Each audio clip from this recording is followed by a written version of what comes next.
Welcome to Close Up Radio, where our hosts, Doug Llewellyn and Jim Masters, bring you the amazing stories of people who answered the call to unlock their potential and taken control of their own success with authenticity, creativity, persistence, and resilience. Close Up Radio special guests share their knowledge and wisdom so you, the listener, can live the most empowered life possible. Close Up Radio. And now, here's today's host, Jim Masters. We thank you for joining us, everybody. We're live worldwide on Close Up Radio Live. It's a pleasure to have you here. It's also a pleasure to welcome Lynda Hoffman to our show. She's coming to us from beautiful Montreal, and we're very excited to have her here. She takes a holistic and collaborative approach to helping executives become fully who they were always meant to be. Her clients often have ADHD and desire to perform at a higher level. She's well educated, too. She began her studies at McGill and Concordia Universities in her native Canada, and she is supplementing her coach training with ongoing Master's Certification Coach training with the ICF, which is the International Coaches Federation.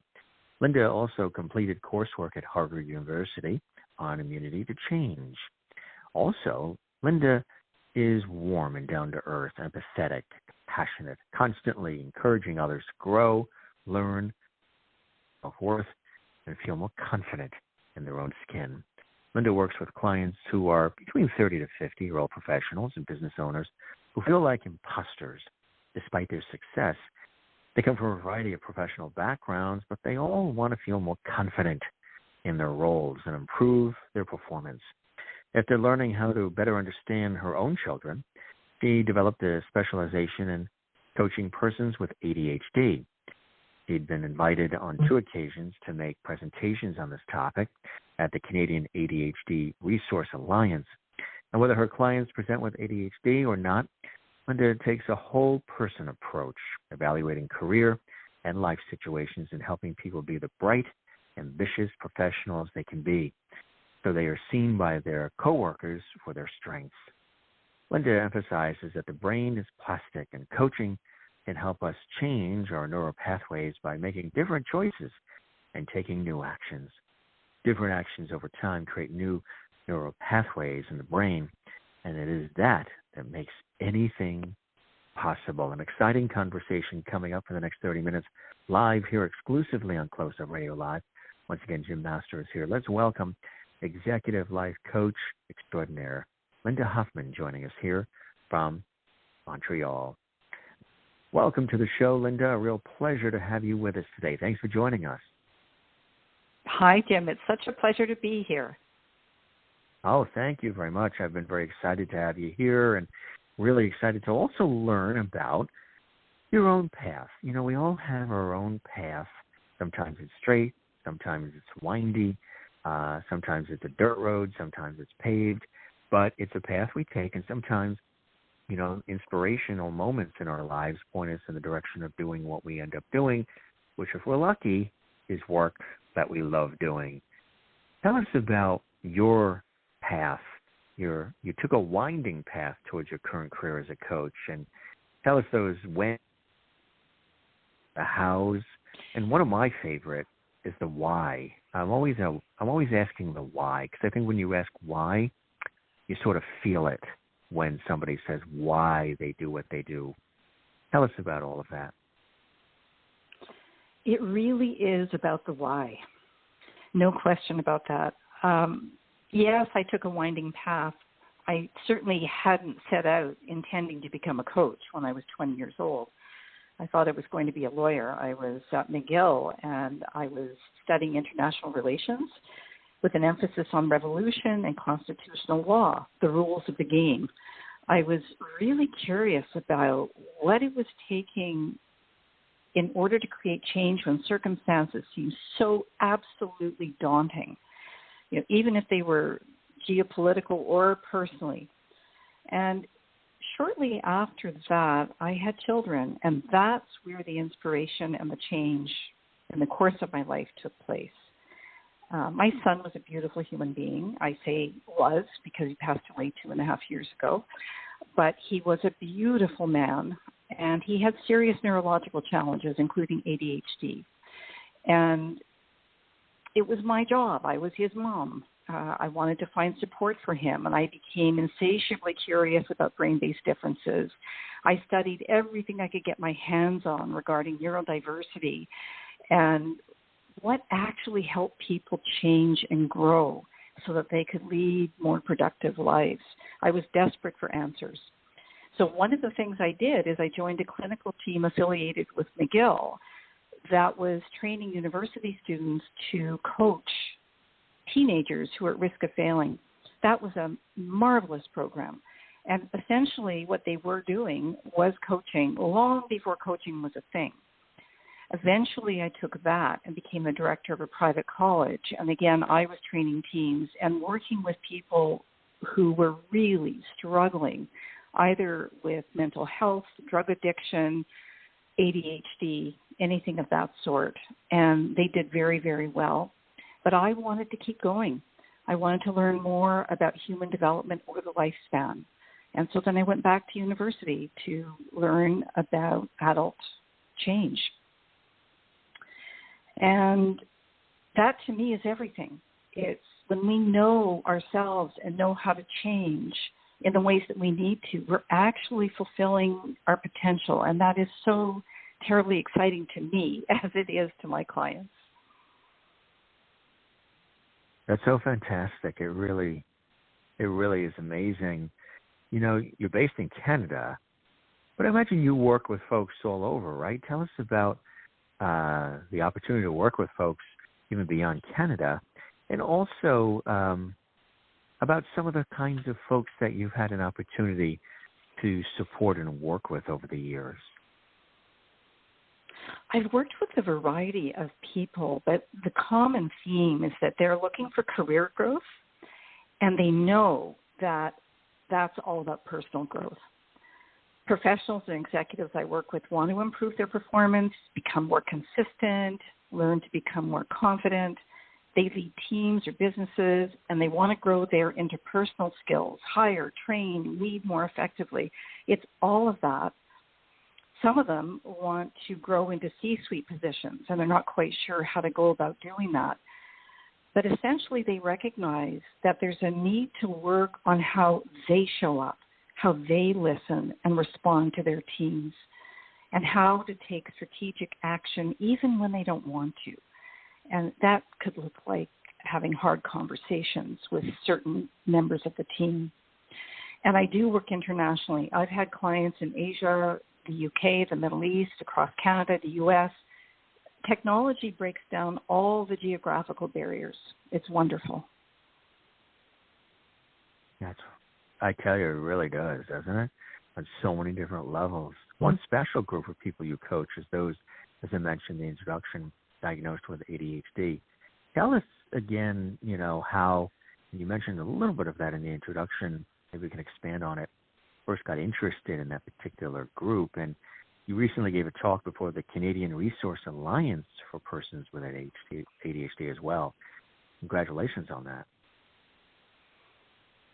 Thank you. Most people who work with ADHD do it for a reason, because they've got somebody in their family who's had it, or they've experienced it on a personal level in some way. And when my son was born and he had it, that was the beginning of my education into ADHD. And then I realized my husband had it, and then my daughter had it. It's genetic, and it can be quite debilitating in many, many ways, and very mysterious, because very smart people who are obviously capable can be held back enormously by ADHD. It impacts their careers, their sense of self, and even how they show up in their relationships. So for me, this was a fascinating topic, as well as something personally meaningful to me. And so I love working with this group of people. They're charming, they're so intelligent and so creative, and it actually breaks my heart when I see people struggling with self-worth because they haven't understood that the reason they don't do what they know to do is because of executive functioning, brain-based difficulties associated with ADHD, all of which are workable. So that's how I first got interested in the whole thing. But I, like most things, when I become interested in them, I really go for it. So at the time when I first started, there were no courses that taught you how to become an expert in this field. So I read all of the science that I could get my hands on, and eventually became linked with people in the Canadian ADHD Resource Alliance. That's the group of scientists who are teaching doctors in Canada and internationally how to recognize it, how to treat it, so that people across the lifespan have access to good treatment. And so I have presented 3 times, and each time it was on providing case studies. The first one was about a lawyer as a case study to show that people who are very capable, who successfully get through professional school, can still literally hide. I mean, he was telling me hiding under his desk because he did not want people to know he was in the office in case they asked him for something he couldn't provide. He was completely disorganized. Billings weren't done. Terribly anxiety-provoking situation. So that was one case study. Another one was to tease apart what makes a person coachable with ADHD and what doesn't. But in any case, these presentations are a lot of fun, and I'm very, very proud that I was able to do that. That's wonderful. Quite exciting, too, on many different levels. You're a life coach who coaches leaders. What are some ways coaching executives sort of helps them reach new heights? I think you also had mentioned, which I did in the introduction as well, this imposter concept, such as a big shot lawyer who fears how he would be perceived if people really knew he couldn't even keep track of his billable hours or keep himself organized. Tell us about coaching leaders, how it really helps them in the long run, but also this fascinating topic of this imposter syndrome, this imposter concept. That imposter concept is so much a part of ADHD in professionals because they cannot figure out how it is that they got where they are and still can't do basic things, still can't keep a timetable, can't get their billable hours in, still can't eat properly, have enough food in their fridge at the best times. So they can't rationalize to themselves how those two contradictory realities live side by side. And like most other people with imposter syndrome who don't have ADHD, they're smart and they're capable, they're self-aware, and that's the common theme with imposter syndrome is that they're aware of this. But what they're not aware of is that they're tying their self-worth to their performance. It's a very fixed mindset that what I do, how I do it, defines who I am. So if I fail, I'm not very good, and I'm not capable of learning. That's the bottom line underneath an imposter syndrome.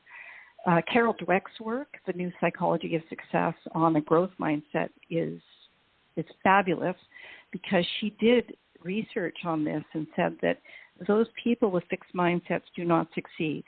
So executives who really want to rise up into a C-suite position or something higher than where they're at now, they really want to cultivate the growth mindset, to start reflecting on where the learning is, neutrally, with curiosity, because there's nothing bad here. It's just an opportunity to learn even more skills.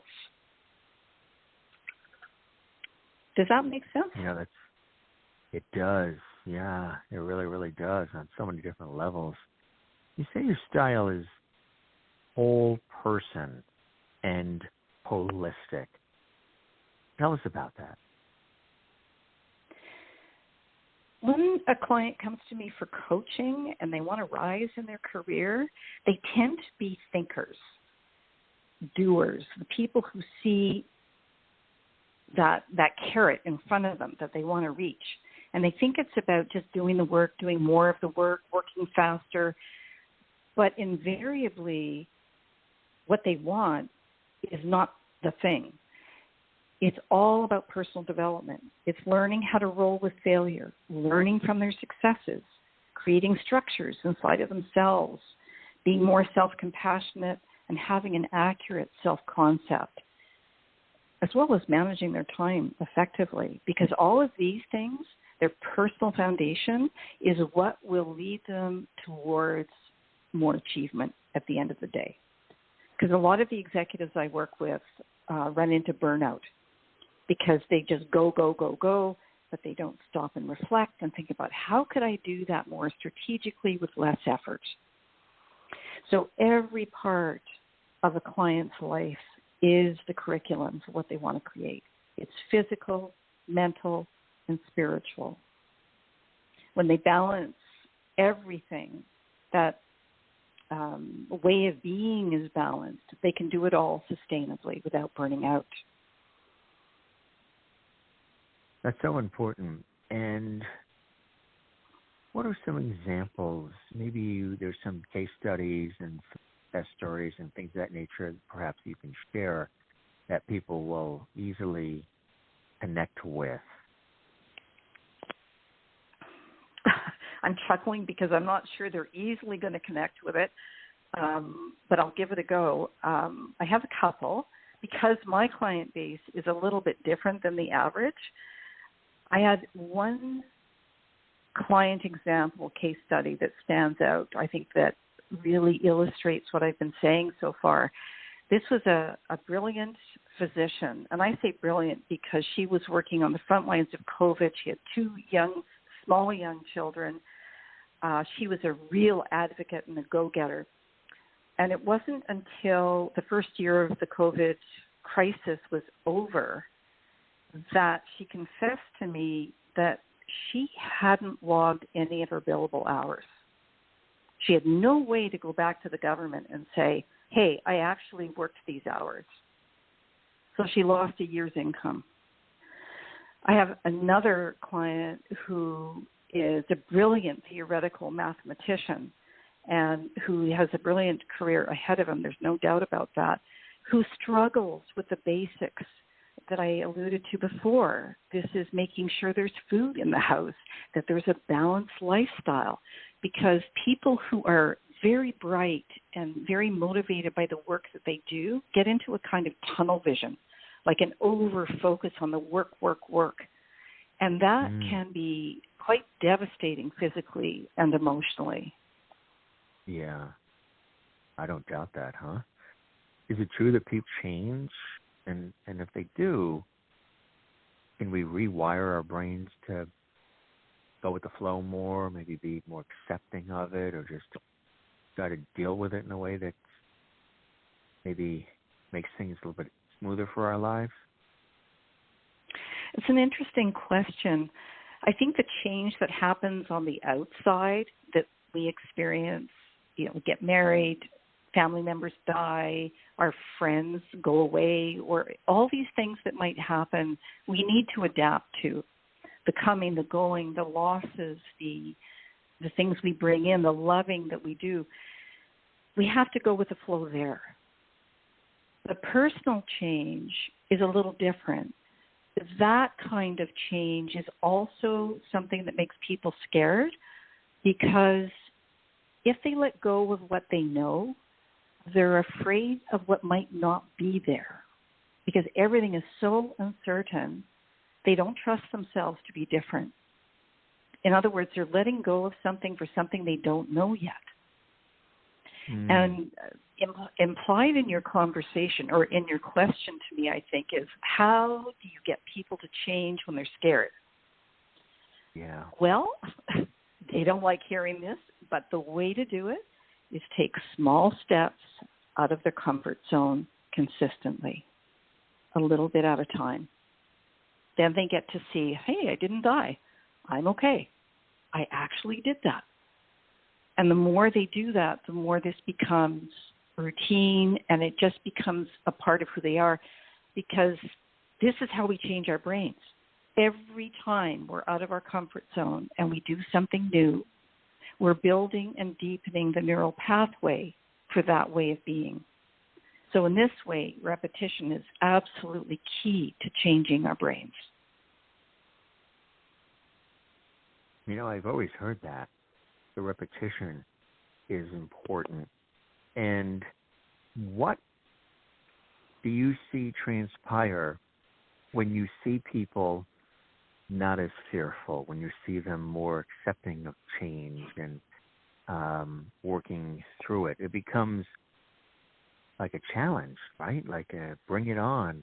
You know, let's deal with it. Let's work with it. Let's find a way to use it to our advantage. Yes, I find it very inspiring. What I see is that they come back a lot lighter. They'll come back to a next session without the heaviness of fear or the heaviness of doubt. And they go, yeah, I did that. I just took it more easily on myself. They're more self-compassionate. They're flexible, adaptable.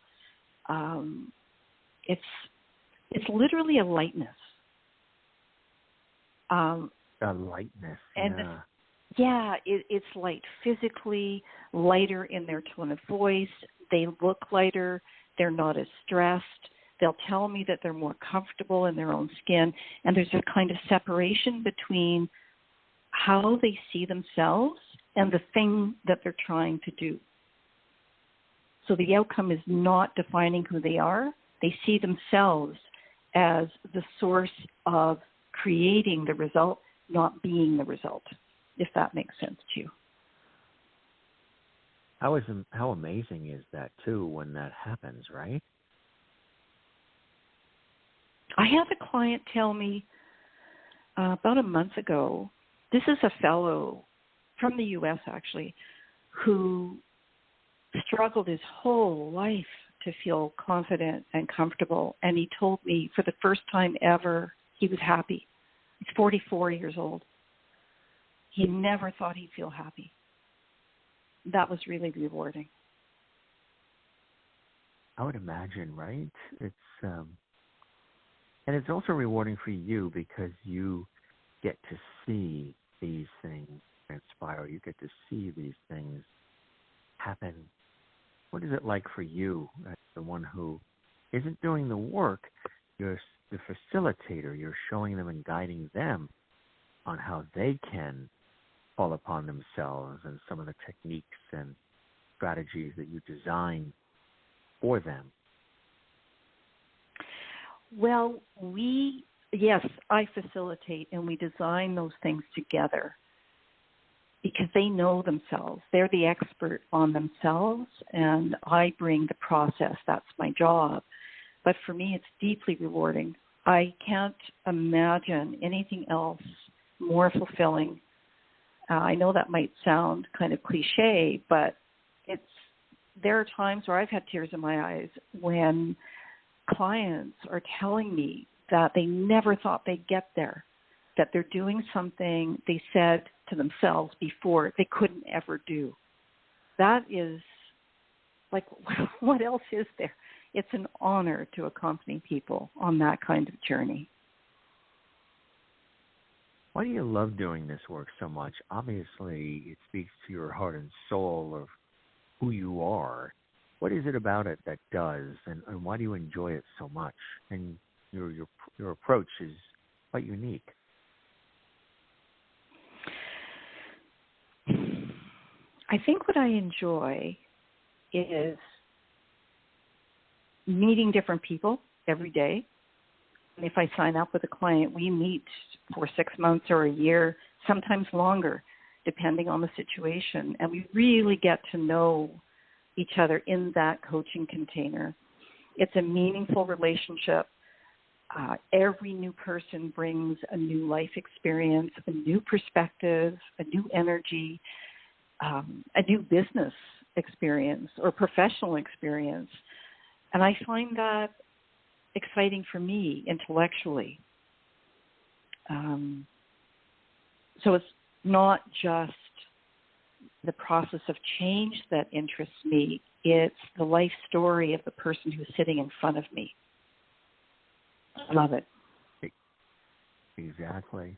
From your perspective, even the role of coaches has sort of tweaked over time, right? It used to be that the coach, or not the coach, but the leader, the executive, the boss, person in charge, the CEO, whoever it may be, oftentimes, they would be up in the ivory tower sort of looking down at everything, but not necessarily have interaction with all different levels of staffing and management. And it was just very, people would have the fear of the boss, just like the fear of when dad would come home if you did something bad. People would have that fear, okay, the boss is coming around the corner, sit up straight. Now a lot of these leaders are embracing empathy and emotional intelligence and compassion and understanding. Not all are.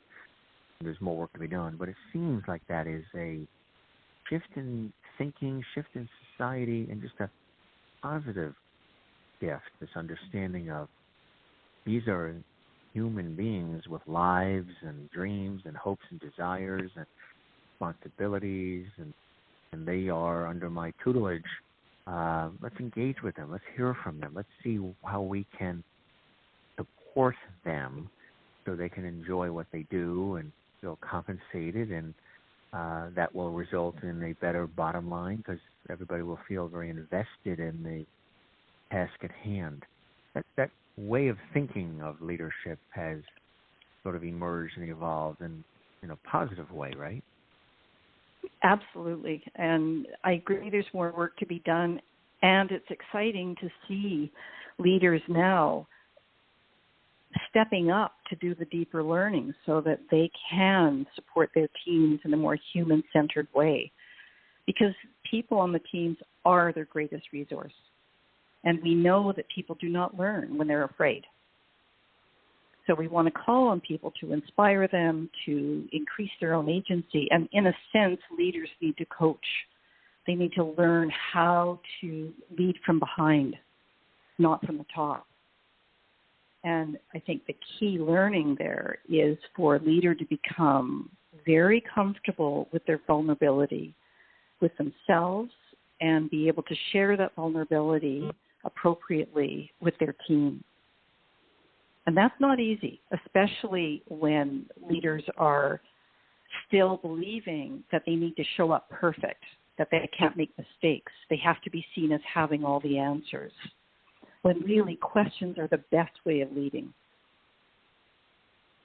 Exactly right. We're speaking with Lynda Hoffman, a coach who takes a holistic and collaborative approach to helping executives become fully who they are, who they were meant to be. Her clients are extraordinary, and she helps them perform at a higher level. Doing this a long time, loves what she does. You can connect with her at LyndaHoffman.com. That's LYNDAHOFFMAN.com. Based in Canada, but works with folks well beyond the Canadian border. Wonderful having an opportunity to chat with you, Lynda. Thanks so much for joining us on this episode of Close Up Radio Live, and hope we get a chance to explore some more, hear some more, and I hope you enjoyed the time with me as much as I have with you. I certainly did, Jim. Thank you so much. Have a lovely day. You as well. Thanks for all the time and your wit and wisdom, and we really appreciate it, and I'm sure we'll be expanding more and chatting more, hearing more examples, success stories, testimonials as we go down the line. Thanks for being with us. Lynda Hoffman again. You can go to LyndaHoffman.com to learn more. Jim Masters here, your host, thanking you for your time this time. Till next time. Stick with us. I'll be back in just a moment with another incredible guest for you right here worldwide on Close Up Radio Live. For all of us, have a great day. Thanks for listening. Bye for now. You have been listening to a broadcast from Close Up Radio, a division of Close Up Television Incorporated. For more information about our show and to be considered for future broadcasts, please visit closeuptelevision.com. You may also learn about us on social media and listen to us on podcast and internet radio. Thank you for joining us, and we hope that you have an empowered and productive day.